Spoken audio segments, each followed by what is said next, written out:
할아버지 무서워요. 살려주세요. 민우야, 민우야. 1시간 안에 계좌로 안 보내면 당신 내가 사준 로봇 장난감으로 대가리 부셔버릴 거야. 그럼 내가 죽인 애게 아니지. 내가 준 선물 즉 내가 죽인 거지. 어르신, 100원이면 정말 큰 금액인데 혹시 사기는 아니시죠? 요즘 보이스피싱이 많아서요. 아니에요. 급한 일이 있어서 빨리 좀 해주세요. 할아버지, 저 왔어요. 민우야, 너 오늘 하루 종일 학교에 있었니? 중간에 어디 간 적 없고. 네, 오늘은 6교시까지 다 듣고 왔어요. 왜요? 할아버지 얼굴이 이상해요. 내가 무슨 짓을... 요즘 뉴스에서 그렇게 조심하라고 하는데 어떻게 그런 말에 속으실 수가 있어요? 이제 어떻게 살라고요? 어떻게 당신이 나한테 이런 짓을... 경찰이다. 모두 손들어. 뭐야, 어떻게 우리 위치를? 이번 이야기는 보이스피싱으로 노후 자금 전부 날린 할아버지가 그 사건의 전말을 알게 되고 주변 사람들의 도움을 받아 보이스피싱을 조직을 파멸시킨 아주 재미있는 내용입니다. 영상 보기 전에 구독과 좋아요, 댓글 적어주시면 영상 제작에 큰 도움이 됩니다. 2024년 10월에 어느 가을 오후 서울 변두리의 작은 단독주택 마당에서는 따스한 햇살이 내려앉고 있었다. 김동수 할아버지는 12세의 나이에도 불구하고 허리를 굽혀 정성스럽게 텃밭을 가꾸고 있었다. 손톱 밑에 흙이 들어가는 것도 개의치 않고 올해 마지막으로 자란 무와 배추를 하나하나 살펴보는 그의 얼굴에는 평온한 미소가 떠나지 않았다. 올해 무가 정말 잘 컸네. 이렇게 실한 무는 오랜만이야. 김동수가 혼자 중얼거리며 큼직한 무 한 개를 뽑아 긁을 털어냈다. 민우가 보면 얼마나 좋아할까. 할아버지, 이거 정말 크다 하면서 깜짝 놀라겠지. 그는 손주 민우를 떠올리며 웃음을 지었다. 민우는 이제 초등학교 2학년이 되었다. 오늘도 아침 일찍 학교에 갔다. 아들 내외와 손주 민우 이렇게 4명이 함께 사는 소박한 집이지만 김동수에게는 세상에서 가장 소중한 공간이었다. 이웃들 사이에서는 김 사장님이라 불리며 신뢰받는 어른이었다. 이제 정말 편하게 살 수 있겠어. 통장에 5억 2천만 원, 민우 대학까지 충분히 보낼 수 있고 아들 내외에게도 도움이 될 거야. 김동수는 평생 모은 돈을 생각하며 뿌듯함을 느꼈다. 매달 빠짐없이 적금을 넣고 용돈도 아끼고 아껴서 모은 소중한 돈이었다. 오후 3시경 마당에서 텃밭 정리를 하던 김동수의 귀에 집안에서 울리는 전화벨 소리가 들려왔다.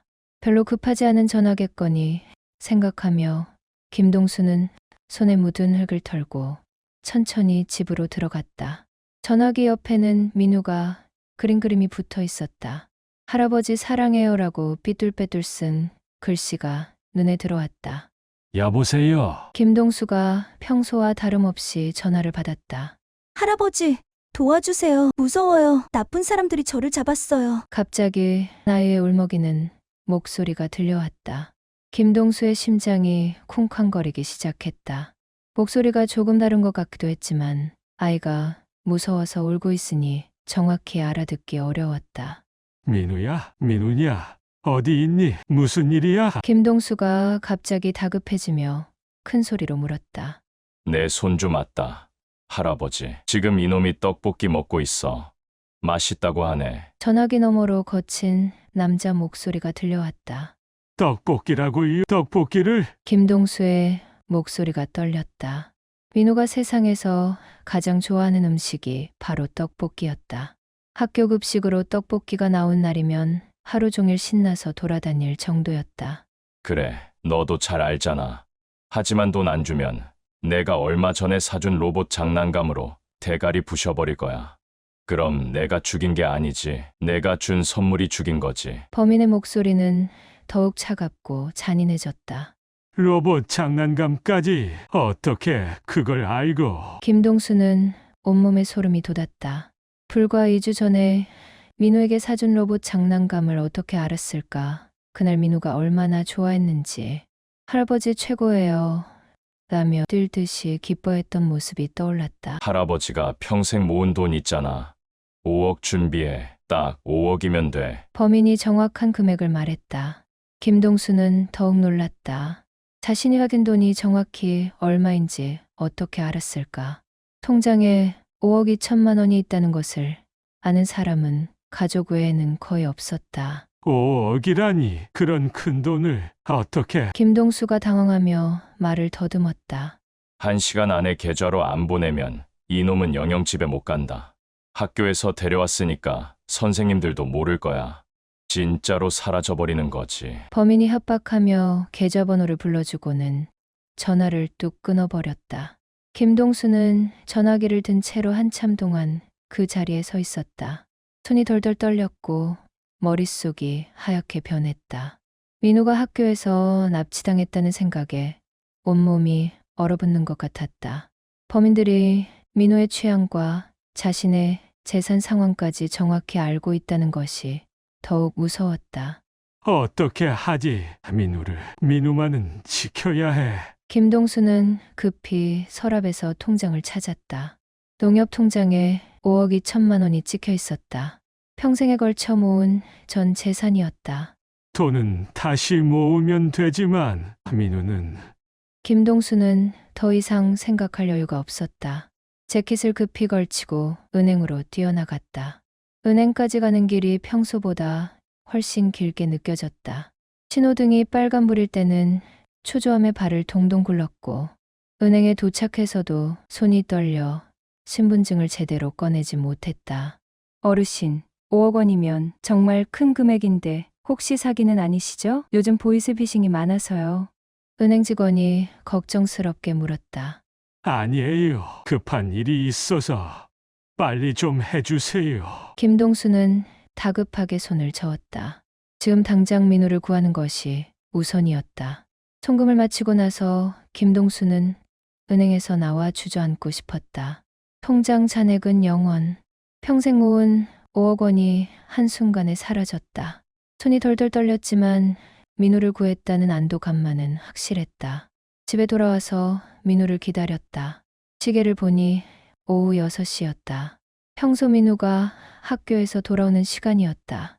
김동수는 마당 앞에 서서 골목 입구를 바라보았다. 그때 익숙한 목소리가 들려왔다. 할아버지, 저 왔어요. 민우가 학교 가방을 메고 뛰어오고 있었다. 할아버지, 오늘 급식으로 떡볶이 나왔어요. 정말 맛있었어요. 3번이나 더 받아 먹었어요. 민우가 밝은 얼굴로 웃으며 김동수에게 안겼다. 김동수는 민우를 보는 순간 온몸에 힘이 빠졌다. 민우는 평소와 다름없이 멀쩡했다. 교복도 깨끗했고 다친 곳도 없었다. 그제야 김동수는 깨달았다. 자신이 완전히 속았다는 것을. 민우야, 너 오늘 하루 종일 학교에 있었니? 중간에 어디 간 적 없고? 김동수가 떨리는 목소리로 물었다. 네, 오늘은 6교시까지 다 듣고 왔어요. 왜요? 할아버지 얼굴이 이상해요. 민우가 고개를 갸웃거렸다. 아이고, 내가 뭘 한 거냐? 김동수가 무릎이 꺾이며 주저앉았다. 머리를 감싸 안고 한참 동안 움직이지 못했다. 5억 원, 평생 모은 전 재산이 한순간에 사라졌다. 그것도 존재하지도 않은 위기 때문에. 그날 저녁 7시 아들과 며느리가 직장에서 돌아왔다.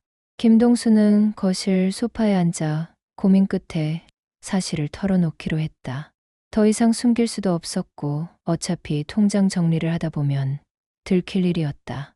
얘들아, 아빠가 큰 실수를 했다. 김동수가 힘없는 목소리로 말을 꺼냈다. 아버지, 무슨 일이세요? 얼굴이 안 좋아 보이시는데. 며느리가 걱정스럽게 물었다. 보이스피싱에 당했다. 5억 다 없어졌어. 김동수가 고개를 떨구며 말했다. 잠시 집안이 조용해졌다. 며느리와 아들이 믿을 수 없다는 표정으로 김동수를 바라보았다.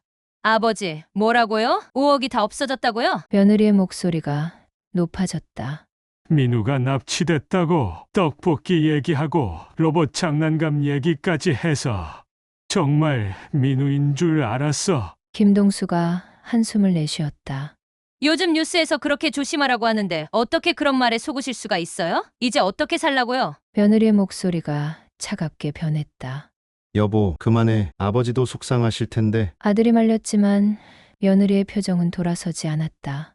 5억이면 민우 대학 등록금까지 다 있던 돈인데 어떻게 이런 일이? 며느리가 한숨을 쉬며 방으로 들어가 버렸다. 그날 밤 김동수는 잠을 이루지 못했다. 평생 모은 돈이 한순간에 사라진 것도 충격이었지만 가족들의 차가운 시선이 더욱 견디기 어려웠다. 창밖으로 보이는 가로등 불빛을 바라보며 밤새 뒤척였다. 다음날 아침 일찍 김동수는 마음이 답답해 오랜 이웃 박노인을 찾아갔다. 박노인은 75세로 김동수보다 3살 위였지만 평생 함께 이 동네에서 장사하며 동고동락한 절친한 친구였다. 두 사람은 젊을 때부터 서로를 형님, 동생하며 가족 같은 사이였다. 박노인의 집 앞에는 작은 구멍가게가 있었다. 동네 사람들이 솜을 사러 오는 곳이었다. 김동수가 다가가니 박노인이 가게 앞에서 배추를 정리하고 있었다.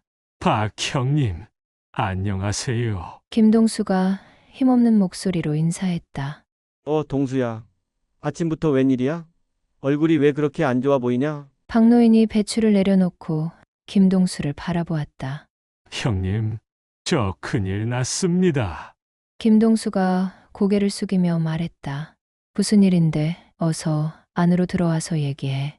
박노인이 김동수를 가게 안으로 안내했다. 가게 안쪽에는 작은 테이블과 의자가 놓여 있었다. 두 사람이 마주 앉자 김동수는 어제 일어난 일을 자세히 털어놓았다. 보이스피싱 전화, 민우 납치, 협박, 그리고 5억 원의 피해까지. 뭐라고? 동수야. 이런 일이. 어떻게 그런 일이? 박노인이 진심으로 놀라는 표정을 지었다. 손주 정보를 너무 정확히 알고 있었어요. 떡볶이 좋아한다는 거, 로봇 장난감 산 것까지. 김동수가 한숨을 쉬었다. 그 나쁜 놈들. 우리 같은 늙은이들만 골라서 이런 짓을 하다니. 정말 화가 난다. 박노인이 주먹을 불끈 쥐며 분개했다. 동수야, 너무 자책하지 마. 요즘 그런 사기꾼들이 얼마나 교묘한지. 젊은 사람들도 당하는 세상인데. 박노인이 김동수의 어깨를 토닥이며 위로했다. 5억이면 정말 큰 돈인데. 평생 모은 돈이 한순간에. 마음이 얼마나 아플까. 박노인이 안타까워하며 고개를 저었다. 가족들 눈치도 보이고, 특히 며느리가. 김동수가 말끝을 흐렸다. 그럴 만하지. 누구라도 그럴 거야. 하지만 동수야, 이미 일어난 일이니까 너무 자책하지는 마. 박노인이 진심 어린 목소리로 말했다. 내가 뭘 도와줄까? 당장 급한 건 없나? 조금이라도 보탤 수 있는데. 박노인이 걱정스럽게 물었다. 고마워요, 형님. 형님 같은 친구가 있어서 정말 다행이에요. 이런 얘기라도 할 수 있으니까. 김동수가 고개를 숙이며 감사의 마음을 표했다. 그때 가게 입구로 발소리가 들렸다. 김동수의 동생 김동팔이 가게로 들어오고 있었다. 형님, 안녕하세요. 박 아저씨도 계시네요. 동팔이 두 사람에게 인사했다. 동팔아, 웬일이야? 아침부터 김동수가 의아해하며 물었다. 사실은 형님께 부탁드릴 일이 있어서 왔는데 동팔이 머뭇거리며 말했다. 최근 동팔은 작은 식당 사업을 시작했지만 코로나 여파로 손님이 줄어 경제적 어려움을 겪고 있었다. 월세며 재료비며 나가는 돈은 많은데 들어오는 돈은 적어 빚이 점점 늘어가고 있었다. 형님, 죄송한데 제가 사업이 잘 안 되어서 혹시 조금 도와주실 수 있을까요? 꼭 갚을게요. 동팔이 조심스럽게 말했다. 김동수는 동생의 부탁을 들으며 마음이 더욱 무거워졌다. 평소였다면 기꺼이 도와줬을 텐데 지금은 자신도 딘털터리가 된 상황이었다. 동팔아, 형이 지금 상황이 미안하다. 김동수가 사실을 털어놓기 시작했다. 김동수는 동생에게도 어제 일어난 일을 설명했다. 보이스피싱에 당해 5억을 모두 잃었다는 충격적인 소식을. 뭐라고요? 형님이 5억을 다 없어졌다고요? 동팔이 입을 벌린 채 놀라며 물었다. 그럼 제가 부탁드리려던 일은 어떻게? 동팡이 당황하며 말끝을 흐렸다. 박노인은 이 상황을 지켜보며 안타까운 표정을 지었다. 형제가 모두 어려운 상황에 처한 것이 마음 아팠다. 동팔 씨도 힘드시겠지만 동수가 지금도 어려운 상황이니 이해해 주세요. 박노인이 중재하려 했다. 네, 알겠습니다. 형님, 정말 어떻게 이런 일이 저도 도와드릴 게 없나 생각해 보겠어요. 동팔이 안타까워하며 말했다. 하지만 동팔 자신도 빚에 허덕이는 상황이라 형을 도울 여력이 없었다. 오히려 형에게 도움을 받으러 왔다가 이런 소식을 듣게 된 것이 미안하고 민망했다. 동수야, 세상에 이런 일이. 평생 성실하게 산 사람이 왜 이런 일을 당해야 하나. 박노인이 진심으로 안타까워했다. 그날 저녁 김동수는 집에서 뉴스를 보았다. KBS 9시 뉴스에서 보이스피싱 관련 소식이 나왔다. 같은 수법으로 피해를 당한 70대 노부부가 절망 끝에 목숨을 끊었다는 충격적인 소식이었다. 뉴스 앵커의 목소리가 차갑게 들려왔다. 경기도에 거주하는 A씨 부부는 보이스피싱으로 전 재산 3억 원을 잃은 극단적 선택을 했습니다. 유서에는 우리 같은 늙은이를 속인 놈들이 미워서 죽겠다는 내용이 적혀 있었습니다. 저놈들 우리 같은 늙은이들을 우습게 보고 김동수의 눈에 분노가 타올랐다. 화면에는 보이스피싱 조직이 얼마나 교묘하고 조직적으로 범죄를 저지르는지에 대한 설명이 나왔다. 해외 서버를 이용하고 개인정보를 미리 수집해서 맞춤형 사기를 친다는 내용이었다. 놈들이 내 돈만 훔친 게 아니야. 우리 세대 전체를 바보로 만들었어. 그리고 무고한 사람들을 죽음으로까지 몰고 갔어. 김동수가 이를 악물었다. 그때 김동수는 결심했다. 과거 중앙정보부와 안기부에서 쌓은 모든 경험과 인맥을 동원해서라도 이 범인들을 반드시 잡겠다고.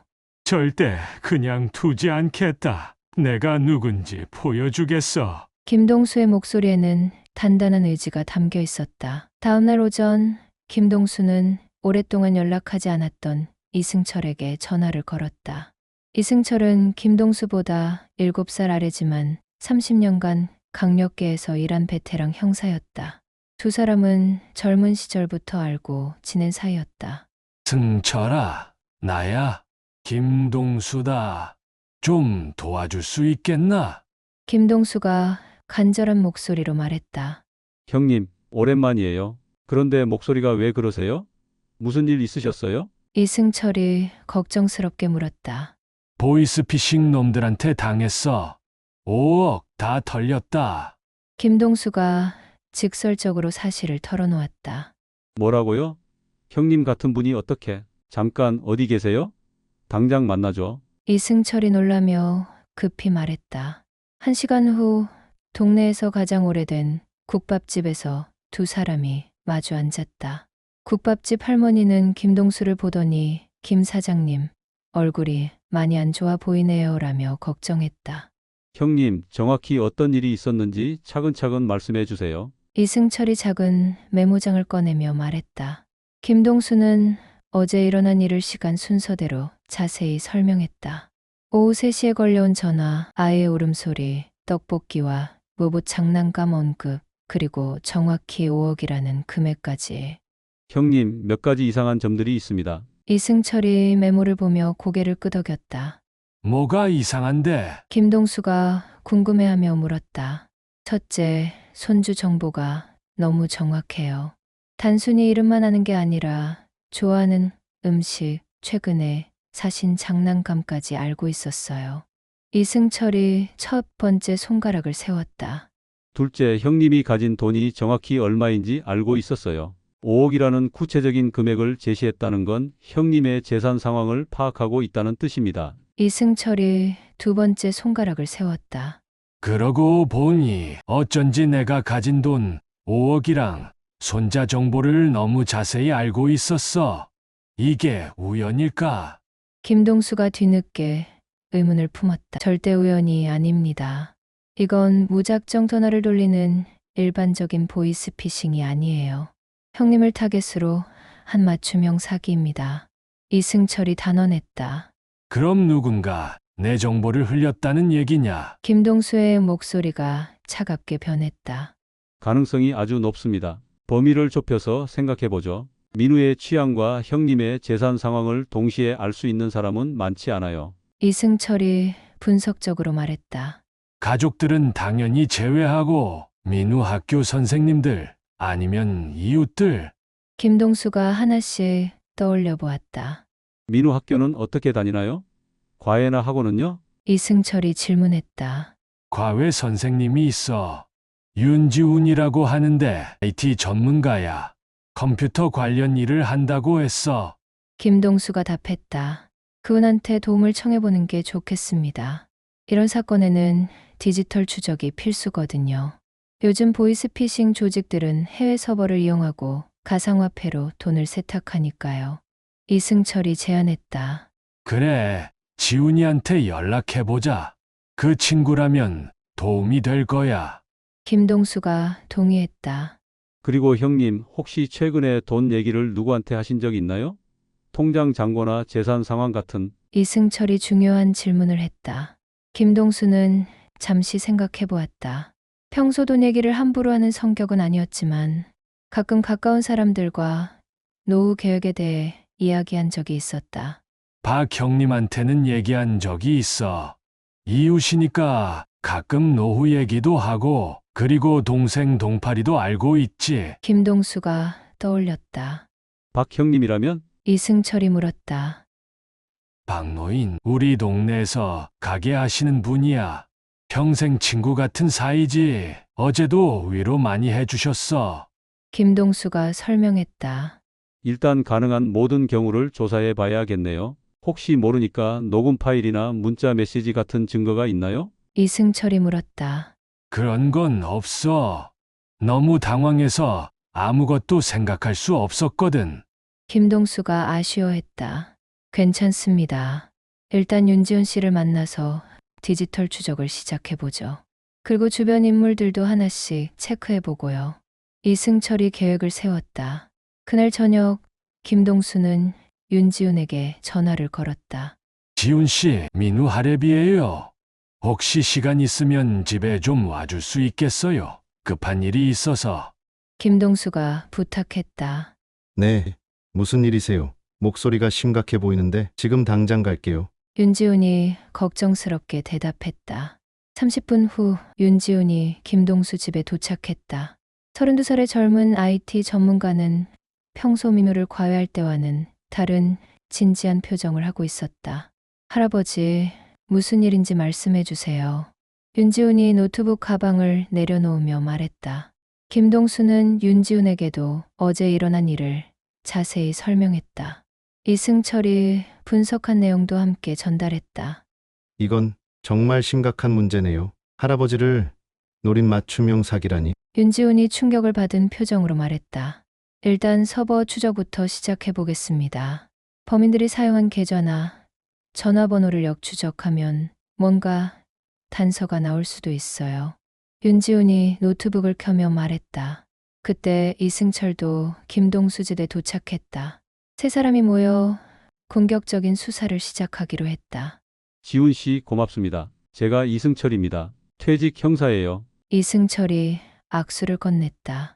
안녕하세요. 윤지훈입니다. 최선을 다해 도와드리겠습니다. 윤지훈이 정중히 인사했다. 며칠간의 조사가 시작되었다. 윤지훈은 디지털 포렌식 기법을 동원해 범인들의 서버를 추적했고, 이승철은 경찰 인맥을 통해 관련 정보를 수집했다.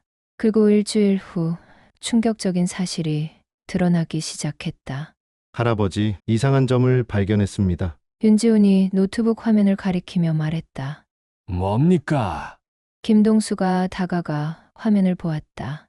이 지역에서 비슷한 피해 사례가 엄청 많아요. 지난 6개월 동안만 50여 명이 당했는데 피해액이 총 500억 원에 달합니다. 윤지훈이 충격적인 수치를 발표했다. 500억이라고? 이건 단순한 개인 범죄가 아니라 조직적인 범죄네요. 이승철이 놀라며 말했다. 그리고 더 이상한 건 모든 피해자들이 같은 동네 상권을 이용하고 비슷한 생활 패턴을 가지고 있다는 점입니다. 윤지훈이 지도를 화면에 띄웠다. 화면에는 빨간 점들이 특정 지역에 집중되어 있었다. 모든 피해자들이 김동수가 사는 동네 반경 2km 내에 거주하고 있었다. 우리 동네만 이렇게 집중적으로 김동수가 믿을 수 없다는 표정으로 물었다. 그리고 개인정보가 너무 정확해요. 각 가정의 경제 상황, 가족 관계, 취미, 일상까지. 이건 장기간에 걸쳐 체계적으로 수집된 정보입니다. 윤지훈이 분석 결과를 설명했다. 이 정도면 내부자가 있다는 확신이 듭니다. 이 동네 주민들의 정보를 쉽게 접할 수 있는 위치에 있는 사람 말이에요. 이승철이 결론을 내렸다. 김동수의 머릿속에 여러 사람들의 얼굴이 떠올랐다. 가족들, 이웃들, 상점 주인들. 그 중에 누군가 자신을 배신했다는 생각에 가슴이 답답해졌다. 그럼 이제 어떻게 해야 하지? 김동수가 물었다. 일단 의심 대상자 리스트를 만들어 보죠. 그리고 하나씩 체크해 나가는 거예요. 이승철이 제안했다. 저는 계속 디지털 추적을 해보겠습니다. 정보 유출 경로를 더 정확히 찾아보죠. 윤지훈이 다짐했다. 좋아. 이제 반격할 때가 왔어. 내가 과거에 뭘 했는지 보여줄 때야. 김동수의 눈에서 예전의 날카로움이 되살아났다. 며칠 후 김동수는 먼저 동생 동팔에 대한 의심을 풀기로 했다. 아무리 돈이 급했다 해도 형을 이런 식으로 해칠 리는 없다고 생각했지만 확실히 해두는 것이 좋겠다고 판단했다. 동팔아, 형이야. 시간 있으면 만날 수 있겠니? 김동수가 전화를 걸었다. 형님, 네. 언제든지요. 그런데 목소리가 뭔가 심각해 보이는데요. 동팔이 걱정스럽게 물었다. 할 얘기가 있어서 우리 동네 공원에서 만나자. 김동수가 말했다. 1시간 후 동네 작은 공원 벤치에서 형제가 마주 앉았다. 가을 바람이 차갑게 불어와 낙엽들이 떨어졌다. 동팔아, 형이 직접적으로 물어볼게. 혹시 너 내 돈 얘기를 다른 사람한테 한 적 있니? 김동수가 단도직입적으로 물었다. 뭐라고요? 형님 돈 얘기를요? 왜 갑자기 그런 말씀을? 동팔이 당황하며 반문했다. 보이스피싱 놈들이 내가 5억 가지고 있다는 걸 정확히 알고 있었어. 그리고 민우 정보까지. 김동수가 의심의 눈빛으로 동생을 바라봤다. 형님, 설마 저를 의심하시는 건 아니죠? 제가 형님을 그런 식으로 해칠 리가 있겠어요? 동팔이 억울해하며 소리쳤다. 저는 형님 돈 얘기를 남한테 한 적 없어요. 그리고 민우 정보는 더더욱 모르죠. 저는 민우랑 자주 안 만나잖아요. 동팔이 해명했다. 김동수는 동생의 표정과 목소리를 유심히 관찰했다.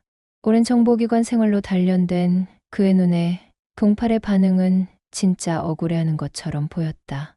미안하다. 동팔아, 형이 예민해졌나 봐. 하지만 이해해줘. 누군가 내 정보를 흘렸다는 게 확실하거든. 김동수가 사과했다. 형님, 저도 이해해요. 그런 큰일을 당하시면 누구든 의심하게 되죠. 대신 진짜 범인을 꼭 찾으세요. 저도 도울 수 있는 일이 있으면 언제든 말씀하세요. 동팔이 진심으로 말했다. 형제는 화해했고 김동수는 동팔에 대한 의심을 거두었다. 그렇다면 이제 다른 가능성을 살펴봐야 했다. 그날 저녁 윤지훈이 중요한 발견을 했다며 급히 김동수를 찾아왔다. 할아버지, 중요한 단서를 찾았습니다. 윤지훈이 흥분된 목소리로 말했다. 뭘 찾았는데요? 김동수가 기대하며 물었다. 디지털 포렌식 결과 이 지역 피해자들의 정보가 유출된 경로를 추적했어요. 그런데 모든 정보의 수집, 지점이 한 곳으로 수렴됩니다. 윤지훈이 노트북을 켜며 설명했다. 화면에는 복잡한 네트워크 다이어그램이 나타났다. 여러 개의 선들이 하나의 중심점으로 모여들고 있었다. 이 중심점이 뭔지 아세요? 이 동네에서 가장 오랫동안 자리를 지키고 있으면서 주민들과 가장 많은 접촉을 하는 곳입니다. 윤지훈이 의미심장하게 말했다. 그게 어디인데요? 김동수가 궁금해했다. 동네 구멍가게예요. 박노인 아저씨 가게 말입니다. 윤지훈이 충격적인 사실을 발표했다. 김동수는 순간 귀를 의심했다. 박노인, 평생 친구 같은 박 형님이? 뭔 소리야? 박 형님이 그런 분이 아니야. 평생 성실하게 사신 분인데. 김동수가 믿을 수 없다며 고개를 저었다. 할아버지, 데이터는 거짓말을 하지 않아요. 모든 피해자들의 공통점은 박노인 아저씨 가게를 이용한다는 것이고 정보 수집 패턴도 그분을 중심으로 이루어져 있어요. 윤지훈이 단호히 말했다. 그때 이승철도 도착했다. 그의 표정도 어두웠다. 형님, 저도 경찰 라인을 통해 조사해 봤는데 같은 결과가 나왔습니다. 이승철이 무겁게 말했다. 박노인 씨에 대한 뒷조사를 해봤더니 최근 몇 년간 수입에 비해 지출이 과도하게 많았어요. 그리고 해외 송금 기록도 여러 차례 발견됐고요. 이승철이 조사 결과를 발표했다. 김동수는 충격에 빠졌다. 어제까지만 해도 자신을 위로해주고 격려해준 박 형님이 실제로는 자신을 배신한 장본인이라니. 그럼 박 형님이 내 정보를 김동수의 목소리가 떨렸다. 할아버지가 평소에 박노인 아저씨에게 하신 모든 이야기들, 민우가 떡볶이 좋아한다는 것, 로봇 장난감 사준 것, 통장에 5억이 있다는 것, 모든 걸 조직에 넘긴 것 같습니다. 윤지훈이 안타깝게 말했다. 김동수는 지난 몇 년간 박노인과 나눈 대화들을 떠올렸다. 손주 자랑, 재산 자랑, 일상 이야기들. 모든 것이 범죄에 이용될 정보였던 것이다. 평생을 친구라고 믿었는데 김동수가 주먹을 불끈 쥐었다. 형님, 진정하세요. 지금 감정적으로 행동하면 안 됩니다. 조심스럽게 접근해야 해요. 이승철이 김동수를 진정시켰다. 하지만 어떻게 이럴 수가 있어. 나를 위로해주면서도 뒤로는 김동수의 목소리에 배신감이 가득했다. 아마 박노인 아저씨는 아직 자신이 발각되었다는 걸 모를 거예요. 이걸 역이용해서 함정을 만들 수 있습니다. 윤지훈이 제안했다. 맞습니다. 형님이 미끼가 되어서 박노인 씨를 유인하는 거예요. 그러면 더 많은 증거를 확보할 수 있고 조직의 전체 구조도 파악할 수 있어요. 이승철이 동의했다. 김동수는 분노와 배신감으로 치를 떨었지만 동시에 오랜 정보기관 생활로 단련된 냉정함도 되찾았다. 좋아, 박 형님이 그렇게 나온다면 내가 어떤 사람인지 보여주겠어. 김동수의 눈에서 차가운 빛이 나왔다. 다음 날 김동수는 과거 중앙정보부와 안기부 시절의 동료들에게 연락을 취하기 시작했다. 사실 김동수는 과거 박정희 시대 때부터 중앙정보부 소속 요원이었다. 하지만 요원 시절 정치적인 갈등과 한멸을 느껴 회피하고 있었다. 그리고 조용히 장사를 하면서 성실하게 지내온 인생이었다. 은퇴 후 오랫동안 연락하지 않았던 사람들이었지만 이런 일에는 그들의 도움이 필요했다. 정민아, 나야. 김동수다. 요즘 어떻게 지내나? 김동수가 옛 동료에게 전화를 걸었다. 동수 형님, 정말 오랜만이에요. 그런데 갑자기 웬일이세요? 정민이 반가워하며 물었다. 좀 도와줄 일이 있어서 그래. 보이스피싱 조직을 뒤쫓고 있는데 혼자서는 역부족이야. 김동수가 상황을 간략히 설명했다. 형님이 직접? 그럼 정말 심각한 일이네요. 제가 뭘 도와드릴까요? 정민이 즉시 도움을 약속했다. 김동수는 이런 식으로 옛 동료 5명에게 연락을 취했다. 모두 현재는 은퇴했지만 여전히 날카로운 실력을 가지고 있는 베테랑들이었다. 며칠 후 김동수의 집에 옛 동료들이 모였다. 정민, 상우, 기철, 용수, 그리고 김동수까지 총 5명이었다. 마치 과거 작전 회의를 하던 때처럼 진지한 분위기였다. 형님, 상황 브리핑 해주세요. 정민이 메모지를 꺼내며 말했다. 김동수는 지금까지 파악한 모든 정보를 동료들에게 전달했다. 박노인의 배신, 조직의 규모, 피해 현황까지. 500억 규모라고요? 이건 정말 큰 조직이네요. 상우가 놀라며 말했다. 박노인이라는 인물을 집중 감시해야겠습니다. 그리고 그를 통해 조직의 상부 구조를 파악하는 거죠. 기철이 분석했다. 내가 미끼가 될 거야.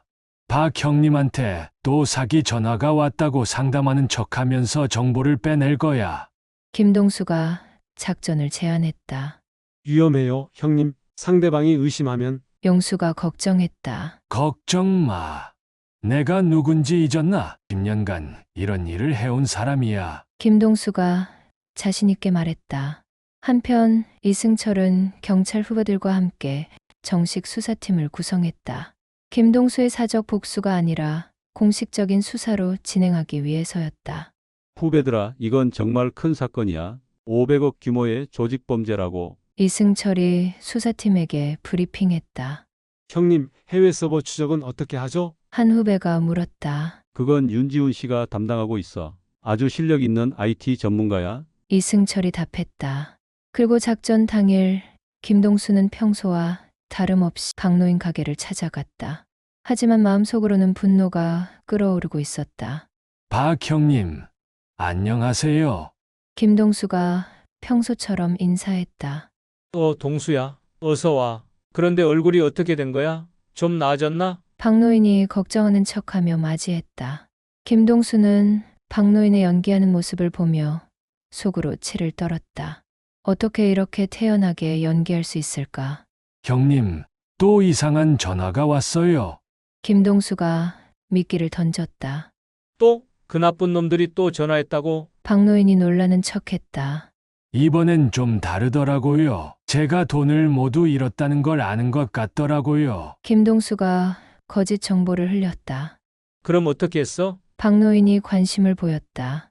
끊어버렸죠. 하지만 또 올 것 같아서 걱정이에요. 혹시 형님이 아시는 경찰분 계시면 신고해볼까 해서요. 김동수가 박노인의 반응을 살폈다. 아이고, 그러지 마. 경찰에 신고하면 더 복잡해져. 그냥 전화 끊어버리는 게 최선이야. 박노인이 급히 말렸다. 김동수는 박노인의 반응에서 확신을 얻었다. 경찰 신고를 막으려는 것은 확실히 조직과 연결되어 있다는 증거였다. 그래도 불안해요. 혹시 또 전화 오면 형님한테 먼저 상의드려도 될까요? 김동수가 물었다. 그래. 언제든지 와. 내가 도와줄게. 박노인이 웃으며 답했다. 김동수는 가게를 나오면서 속으로 중얼거렸다. 이제 내 정체를 다 알았어. 박 형님, 끝까지 연기하는구나. 그날 밤 김동수와 동료들은 다음 단계 작전을 계획했다. 박노인을 통해 조직의 연락망을 파악하고 실제 범인들을 검거하는 것이었다. 형님, 박노인이 완전히 속았네요. 내일부터 본격적인 추적을 시작하죠. 정민이 말했다. 좋아. 이제 진짜 사냥이 시작되는 거야. 김동수의 눈에서 복수의 불길이 타올랐다. 며칠 후 윤지훈의 디지털 추적과 경찰의 수사, 그리고 김동수 팀의 정보 수집이 합쳐져 조직의 전체 구조가 드러나기 시작했다. 할아버지, 드디어 조직의 본부를 찾았습니다. 윤지훈이 흥분된 목소리로 보고했다. 그리고 주범들의 신상도 파악했어요. 30대 중반의 보스를 비롯해 10여 명이 핵심 멤버예요. 이승철이 덧붙였다. 좋아. 이제 한 번에 쓸어버리자. 김동수가 결심에 찬 목소리로 말했다. 일주일 후 모든 준비가 완료되었다. 경찰, 김동수의 옛 동료들, 그리고 윤지훈까지 합쳐진 연합작전팀이 구성되었다. 목표는 단 하나, 보이스피싱 조직의 완전한 괴멸이었다. 형님, 오늘이 결전의 날입니다. 이승철이 김동수에게 말했다. 이런 악질들은 반드시 응징받아야 해. 김동수가 단단한 결심을 보였다. 첫 번째 타겟은 박노인이었다. 김동수는 마지막으로 박노인을 만나기로 했다. 이번에는 진실을 밝히기 위해서였다. 박 형님, 마지막으로 묻겠습니다. 정말 모르시는 거예요? 김동수가 박노인 가게에서 차분히 물었다. 동수야, 갑자기 무슨 소리야? 뭘 모른다는 거야? 박노인이 당황하며 반문했다. 내 손주 정보를 누가 흘렸는지 말이에요. 김동수의 목소리가 차가워졌다. 그러게 말이야. 정말 이상한 일이야. 박노인이 여전히 모르는 척했다. 형님이 흘렸죠. 김동수가 단호하게 말했다. 순간 박노인의 얼굴이 굳어졌다. 더 이상 연기할 수 없다는 걸 깨달은 것이다. 동수야, 그걸 어떻게? 박노인의 목소리가 떨렸다. 다 알고 있어요. 형님이 우리 동네 사람들 정보를 조직에 넘겨왔다는 것도, 커미션을 받았다는 것도. 김동수가 증거를 제시했다. 동수야, 미안하다. 나도 노후가 막막해서 이게 내 마지막 밥벌이였어. 박노인이 마침내 자백했다. 너를 일부러 해치려던 건 아니야. 그냥 돈이 너무 필요했어. 박노인이 변명했다. 형님, 돈이 그렇게 중요했습니까? 우리 30년 우정보다. 김동수가 쓸쓸히 물었다. 미안하다. 정말 미안하다. 박노인이 고개를 숙였다. 그때 경찰들이 가게로 들어왔다. 박노인 체포 영장이 발부된 상태였다. 박노인 씨 보이스피싱 조직 연루 혐의로 체포합니다. 경찰이 수갑을 채웠다. 동수야, 마지막으로 한마디만. 정말 미안하다. 박노인이 끌려가면서 말했다. 김동수는 평생 친구가 수갑을 찬 채 끌려가는 모습을 지켜보며 복잡한 심경이었다. 분노와 배신감, 그리고 한편으로는 안타까움도 있었다. 같은 시각 서울 강남의 한 오피스텔에서는 보이스피싱 조직의 본부가 경찰에 의해 급습당했다. 경찰이다. 모두 손들어. 특수부대가 사무실로 돌입했다. 뭐야? 어떻게 우리 위치를? 30대 중반의 보스가 당황하며 도망치려 했다. 하지만 이미 사방이 포위된 상태였다. 윤지훈의 디지털 추적과 김동수 팀의 정보 수집이 완벽했던 것이다. 김모 씨 보이스피싱 조직 운영 혐의로 체포합니다. 경찰이 보스에게 수갑을 채웠다. 이게 뭐야? 나는 아무것도 안 했어. 보스가 억지를 부렸다. 500억 원 규모의 조직 범죄를 아무것도 안 했다고요. 증거는 차고 넘쳐요. 경찰이 냉소적으로 말했다. 컴퓨터에서는 수많은 피해자들의 개인정보와 사기 대본들이 발견되었다. 그 중에는 김동수의 정보도 있었다. 전국적으로 동시에 이뤄진 수사망에 걸린 조직원들은 총 27명이었다. 해외로 도피하려던 핵심 인물들도 모두 공항에서 검거되었다. 3개월 후 법정에서 재판이 열렸다. 김동수는 피해자 대표로 증인석에 섰다. 저 사람들은 단순히 돈만 훔친 게 아닙니다. 김동수가 단호한 목소리로 증언했다. 저희 같은 노인들의 존엄성을 짓밟고 평생 쌓아온 신뢰를 무너뜨렸습니다. 심지어 어떤 분들은 절망 끝에 목숨까지 잃었습니다. 김동수의 목소리에 울분이 담겨 있었다. 하지만 저희가 증명했습니다. 나이가 들었다고 당하고만 살지 않는다는 것을, 정의는 반드시 승리한다는 것을. 김동수가 마지막으로 힘주어 말했다. 법정에 있던 피해자들과 가족들이 눈물을 흘리며 박수를 쳤다. 판사는 주범에게 징역 12년, 박노인에게 징역 8년, 나머지 조직원들에게도 각각 중형을 선고했다. 피해액 500억 원 규모의 대형 보이스피싱 조직이 완전히 붕괴된 순간이었다. 재판이 끝난 후 김동수는 법원 앞에서 기자들의 질문을 받았다. 할아버지, 어떤 심경이신가요? 기자가 물었다. 구현합니다. 하지만 동시에 씁쓸하기도 해요. 평생 친구라고 믿었던 사람에게 배신당했으니까요. 김동수가 솔직하게 답했다. 다른 노인분들에게 하고 싶은 말씀이 있다면 또 다른 기자가 물었다. 나이가 들었다고 포기하지 마세요. 그에게도 아직 힘이 있습니다. 그로 혼자서는 안 되지만 함께하면 어떤 악질들도 이길 수 있어요. 김동수가 당당하게 말했다. 몇 개월 후 김동수는 손주 민호와 함께 다시 텃밭을 가꾸고 있었다. 가을이 지나고 겨울이 왔다가 이제 다시 봄이 되었다. 할아버지, 나쁜 사람들 다 잡았어요? 민호가 순진하게 물었다. 그래, 할아버지가 나쁜 놈들을 모두 잡았단다. 이제 우리 민우는 안전해. 김동수가 민호의 머리를 쓰다듬었다. 할아버지 정말 대단해요. 나도 나중에 할아버지처럼 나쁜 사람들 잡을 거예요. 민호가 눈을 반짝이며 말했다. 하하, 그래.